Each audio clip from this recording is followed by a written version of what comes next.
So I'm here at the 2.3 meter telescope and I am joined by Doris. Thank you so much for being here. Could you tell us a bit about your job?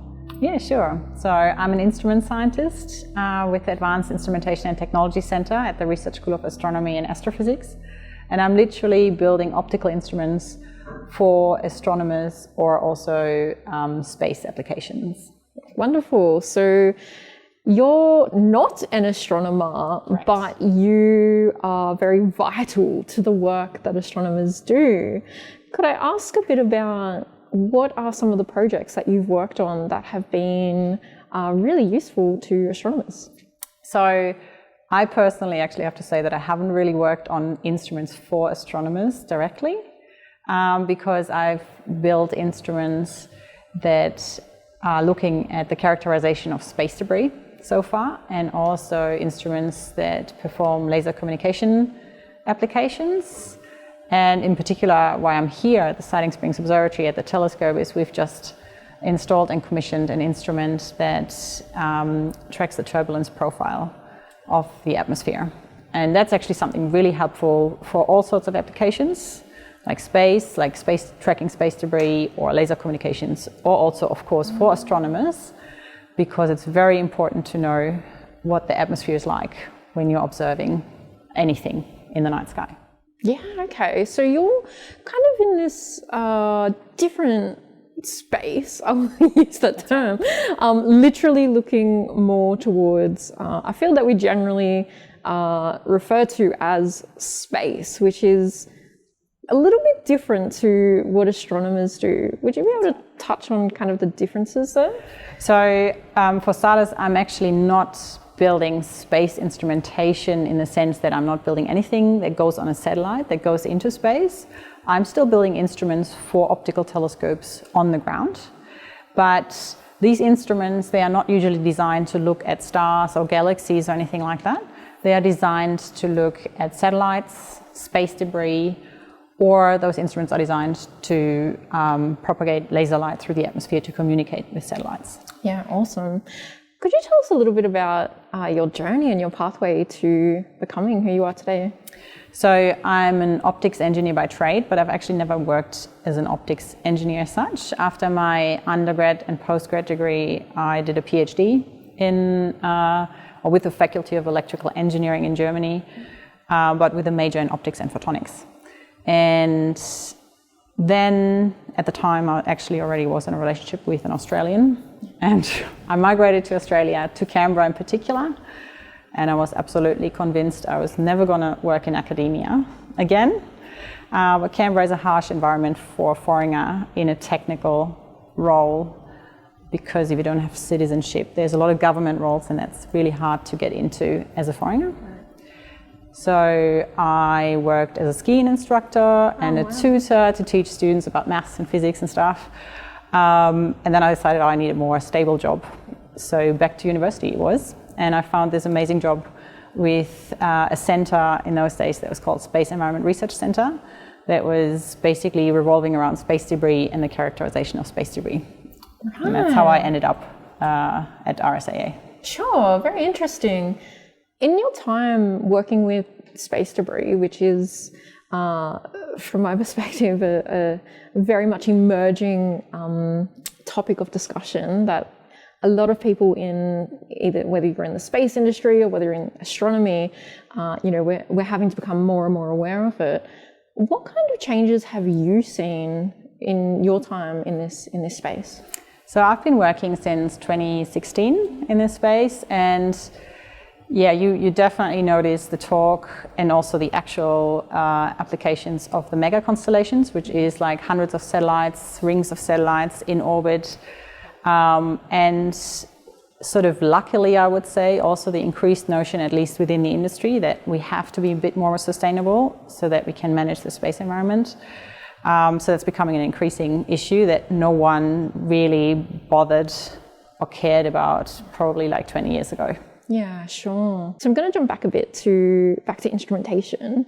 I want to know about optical telescopes. I'm a radio astronomer. I don't have a really good sense of how they work, how you're able to capture these beautiful images. Could you give me an understanding of the more technical side of optical astronomy? Yeah, sure. So there's a big mirror we call primary mirror, and that mirror collects the light and it focuses it somewhere. And sometimes you actually have an instrument sort of at the focus where that mirror is, and you can already put an instrument, a camera there, whatever you want to see.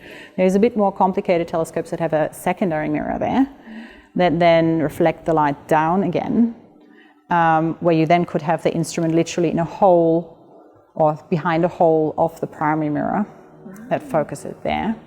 Or you could have a third mirror called a tertiary that can then be used to be flipped from like one side to another to ensure there could be multiple instruments around the telescope that you can then basically feed the light into, and you can have not simultaneously, but you can have various instruments basically for different applications running in different nights. Yeah, sure. So hooked up to the same instrument. That's right. Yeah, right. Okay, great.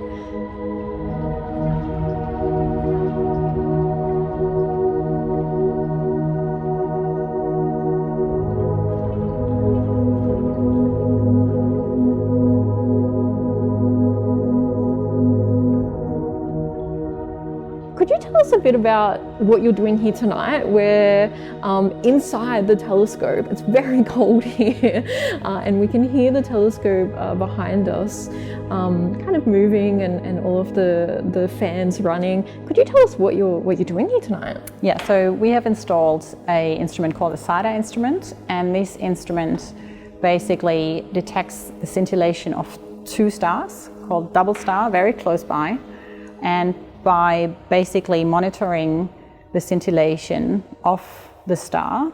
The scintillation is caused by the atmosphere, and by monitoring the scintillation, and then we perform what's called a cross correlation between those two scintillation images.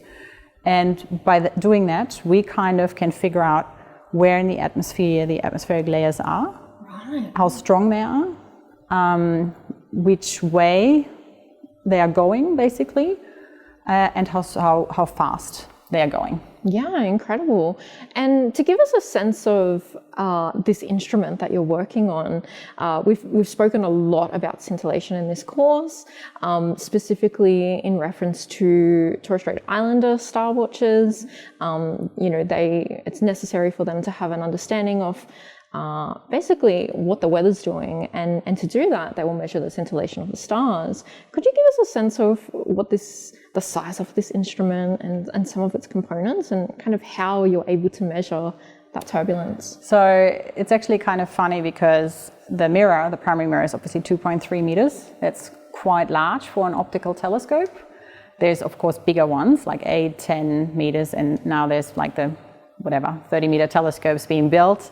But the usual, amateur telescopes, they are like that big. We have 2.3 meter telescope mirror that collects the light. And this telescope has a tertiary mirror that basically, so light bumps up primary, secondary, tertiary into the instrument. And it goes through a couple of lenses and a prism that is kind of crucial to this application, because it splits the two scintillation images from the double stars because they're so close together. That's sort of a special thing that not all turbulence instruments have, and that's what makes this instrument expensive, but also very neat with regards to us being able to resolve the atmosphere a lot better than other instruments.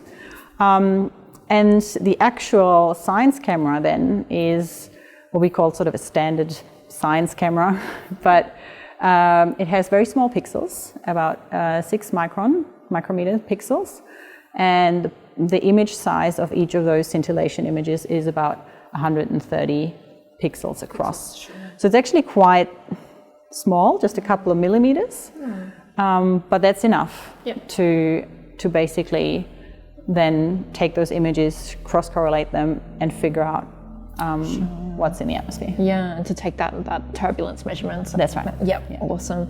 Okay, well, thank you so much for your time. I don't want to hold you up too much, but yeah, thank you so much, Doris. And we hope that you're we really hope that you're able to tackle the issue of space debris, and hope it doesn't get too much worse in the future. Yeah, I hope so too.